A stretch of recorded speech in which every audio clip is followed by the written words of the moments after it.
Let's go over how highlights work on Instagram. Now, you might have seen other profiles have highlights, and you're wondering how you add highlights, how they work, what they mean, where do you source that content to create that specific highlight. I'll show you how to do all of that stuff.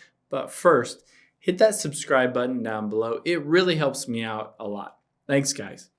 So, I'm going to hop into Instagram here, and I'll show you where to find those highlights. Let's tap on the profile at the bottom right, and you can see right under where it says edit profile, those are my highlights.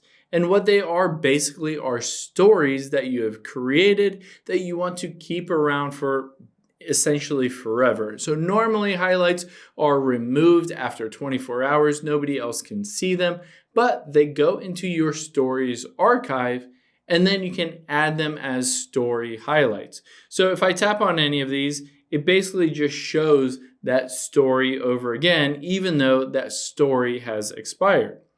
So if you wanted to create a highlight, all you have to do is tap that little plus icon, and it will bring up your stories archive. Now keep in mind that you have to use something that was in your stories and has now been archived. So you can go through this list and see any of these photos or videos that were stories.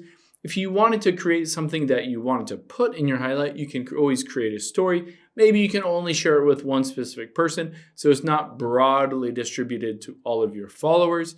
And then you can add it as a story highlight.